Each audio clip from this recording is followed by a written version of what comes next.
இங்கே மீனா பாரில் போய் உண்மையெல்லாம் தெரிஞ்சுக்கிட்டு வர்றாங்க. அந்த ஃபுட்டேஜை வந்து ரவிக்கு அனுப்பி வச்சு ரவி வந்து முத்துக்கிட்ட வந்து சொல்லி ரவி மீனா வந்து முத்துக்கிட்ட சொல்லி முத்து வந்து ரொம்ப சந்தோஷப்படுறாரு. சந்தோஷப்பட்டுட்டு அவர் ஒரு வீடியோ போட்டு அதாவது வந்து அதை பப்ளிஷ் பண்ணி விட்றாரு. எல்லாரும் பார்த்துட்டு ஐயோ முத்து தப்பு செய்யலையா, அப்போ தப்பு செய்யாத வீடியோவை எவரோ ஒரு பொறுக்கி பைய போட்டிருக்கிறான் அப்படின்னு சொல்லிட்டு அவனை பார்த்துட்டு மீனாவோட அம்மா இவன் சிட்டியில் அப்படின்ட்டு இவனால் வந்தது தானா, இன்னும் குடும்பத்தை கெடுக்கிற வேலை தான் இவன் பார்க்குறானா அப்படின்ட்டு பேசிக்கிட்டு இருக்காங்க. அப்போ சத்யா என்ன பண்ணுறான், இறங்கி வரான். ஏன் சிட்டி, என் குடும்பத்தையே நீ பார்த்துட்டியாப்பா நீ அப்படின்னு மனசுக்குள்ளே நினச்சிக்கிட்டு வர்றான். வந்துட்டு சத்யா என்ன பண்ணுறான், சிட்டியை பார்க்க கிளம்புறான். இங்கே என்ன பண்ணுறாரு, முத்துவோட வீடியோவை பார்த்துட்டு போலீஸே அவருக்கு ஃபோன் அடித்து கூப்பிட்டு வாப்பா உன் மேலே தெரியாமல் வந்து நாங்கள் வந்து இது பண்ணிட்டோம்ப்பா, உன் கார்லாம் நாங்கள் சீஸ் பண்ணிட்டோம், நாங்கள் வீடியோவை பார்த்துட்டோப்பா. ஆமாம், நான் அவங்ககிட்டன்னு உனக்கு 1,00,000 ரூபா பணம் வாங்கி தரேன், நீ வாங்கிக்கிறியா அப்படின்னு. வேணாம் சார், எனக்கு பணம்லாம் வேணாம்,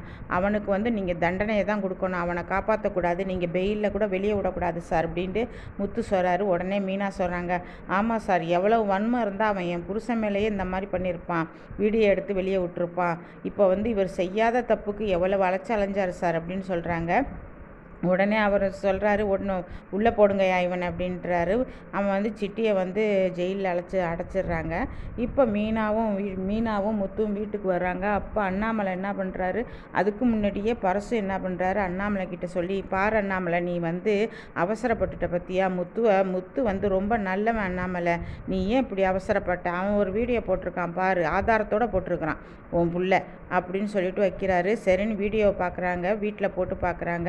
அப்போ பார்த்தது ரோஹிணி என்ன பண்ணுது, ஐயோ இவன் சிட்டிக்கிட்ட நம்ம பணம் வாங்கின சிட்டியில் இவன் எப்படி இங்கே, இவன் வந்து இவங்களையே வீடியோ எடுத்து இல்லாத வீடியோ எடுத்து போட்டிருக்கானே, அப்போ நம்ம அவங்கிட்ட பணம் வாங்கியிருந்தோமே, அப்போ நம்மளை இவன் என்ன பண்ணுவான் அப்படின்ட்டு வயிற்ற கலக்கிக்கிட்டு உட்காந்துருக்கு.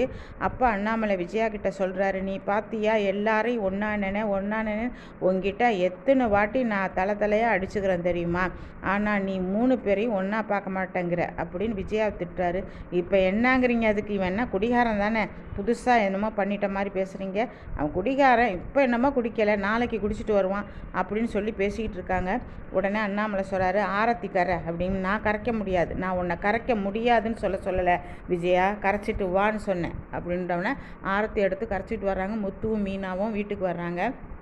ரவி வந்து அப்பா கிட்ட சொல்கிறாரு, அப்பா முத்து வந்து எந்த தப்பும் பண்ணலைப்பா, அண்ணி போய் பாரில் போய்ப்பா அவர் காலு கையில் விழுந்து எல்லாம் பண்ணி அம்மா அந்த ஃபுட்டேஜை எனக்கு அனுப்பி வச்சாங்கப்பா, நாங்கள் 2 பேரும் முத்துவை காப்பாற்றி கூட்டிகிட்டு வந்தப்பா, இப்போ கார்லாம் கொடுத்துட்டாங்கப்பா, நாங்களும் ஒரு வீடியோ எடுத்து போட்டிருக்கோம்ப்பா, முத்து மேலே தப்பு இல்லைன்ட்டு, நான் பார்த்தேன்டா ரவி அப்படின்னு சொல்லிட்டு முத்துக்கிட்ட அவர் மன்னிப்பு கேட்குறாரு. அப்பா என்னப்பா நீ என்கிட்ட போய் மன்னிப்பு கேட்குறீ அப்படின்ட்டு ரொம்ப அழுகுறாரு முத்து. இல்லைடா, நானே உன்னை புரிஞ்சுக்கலண்டா அப்படின்னா, ஆனால் உன் பொண்டாட்டி மீனா மாதிரி யாருமே கிடைக்க முடியாதுடா, நான் நல்ல பொண்ணு தாண்டா உனக்கு பார்த்து கட்டி வச்சுருக்கிறேன், எப்போ பார்த்தாலும் உன்னை எல்லாத்துலேயும் காப்பாற்றிட்டு வராடா, இந்த மாதிரி ஒரு பொண்ணு யாருக்கும் கிடைக்காதுடா, அவள் தெய்வம்டா அப்படின்லாம் ரொம்ப பாராட்டுறாரு முத்து. அண்ணாமலை அப்போ மீனா சொல்கிறாங்க, மாமா இது என்னோட கடமை மாமா, அவர் சொல்லிக்கிட்டே இருந்தார் தப்பு செய்யலைன்னு ரொம்ப அழுதார் மாமா. அப்போ தான் நான் யோசனை பண்ணேன், அந்த சிட்டி பையன் என்னை பார்த்து 12:30 மணிக்கு உன் புருஷன் பிடிப்பட்டானாம்ல அப்படின்னு கேட்டான் மாமா, அதனால தான் நான் வந்து அந்த 12:30 மணி சொன்னது எனக்கு வந்து இதாக இருந்துச்சு, அதனால தான் போய் பாரில் போய் அவர்கிட்ட பேசி இது ஃபுட்டேஜை வாங்கினேன் மாமா அப்படின்னு சொல்கிறாங்க. அங்கேருந்து வந்து விஜயா கிட்ட சொல்கிறாங்க, என்ன சொன்னீங்க நீங்கள், ஓம் புருஷன் நீங்கள்ல, இப்போ என் புருஷனை நான் காப்பாற்றி கொண்டு வந்துட்டேன் தெரியுமா உங்களுக்கு அப்படிங்கிறாங்க. என்னடி நீ ரொம்ப ஓவராக பேசுகிற, ஆமாங்க என்ன பேசுனீங்க நீங்கள் அப்படின்னு கேட்குறாங்க. என்ன குரலை ஒஸ்தி பேசுகிற அப்படிங்கிறாங்க விஜயா. அப்படி தான் பேசுவேன்ட்டு மீனா வந்து அடுத்தது ரோஹிணி கிட்ட போகுது.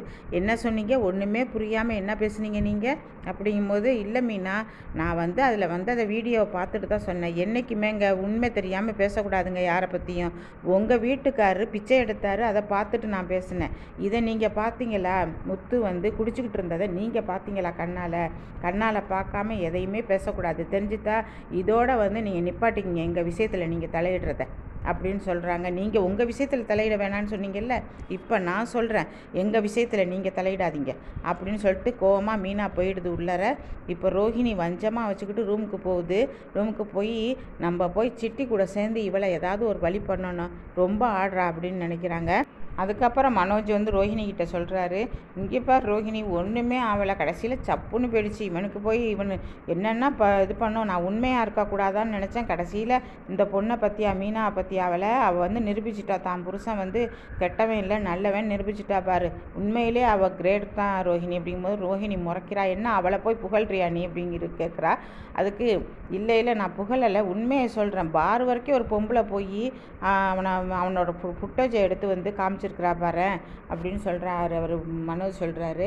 அப்போ ரோஹிணிக்கு ரொம்ப கோபமாக வருது. ரோஹிணி என்ன நினைக்கிறாங்க இங்கே, ஐயோ நம்ம வந்து இவன்கிட்ட கடன் வாங்கியிருக்கிறோமே, இதை வந்து இவன் சொல்லிட்டான்னா என்ன பண்ணுறது அப்படின்னு நினைக்கிறாங்க. அப்போ வந்து என்ன பண்ணுறாரு இவர் சிட்டி, என்ன பண்ணுறான் இங்கேண்டுக்கிட்டு ஜெயிலில் இருந்துக்கிட்டு அவன் குடும்பத்தை ஏதாவது பண்ணணும். அவள் நம்மள்கிட்ட கடன் வாங்கியிருக்கிறாள்ல ரோஹிணி கடன் வாங்கினதை நம்ம என்ன பண்ணணும், அவள் எழுதி கொடுத்துருக்கா நமக்கு பத்திரம். அவள் நம்மக்கிட்ட 4 லட்ச ரூபா வாங்கியிருக்கா, 40 லட்சம்னு போட்டுருவோம். 40 லட்சம்னு போட்டு அவளை டார்கெட் பண்ணோம்னா குடும்பமே நம்ம காலில் வந்து உழுவும்ல அப்படின்னு சிட்டி நினச்சிக்கிட்டு மனசுலேயும் நினச்சிக்கிட்டு ஜெயிலில் நிற்கிறாரு. அவரை பார்க்க சத்யா வர்றான். சத்யா சிட்டிக்கிட்ட கேட்குறான், என்ன சிட்டி என் குடும்பத்தையே நீ இது பண்ணிட்ட அப்படின்னு கேட்கும்போது, இல்லை சத்யா நான் பண்ணலை, நான் வீடியோ மட்டும்தான் எடுத்தேன். அந்த வீடியோ யாரோ வெளியில் விட்டுட்டாங்க சத்யா, நீ எப்படியாவது என்னை வெளியில் எடுப்பேன்னு எனக்கு நம்பிக்கை இருக்கு அப்படின்னு சிட்டி சொல்கிறான். உடனே சத்யா சொல்கிறான், இங்கே சரி நான் வக்கீலை பார்த்துட்டு வரேன் அப்படின்ட்டு போகிறான். இவன் சொல்கிறது உண்மையா பொய்யா அப்படின்னு சத்யா வந்து யோசனை பண்ணுறான்.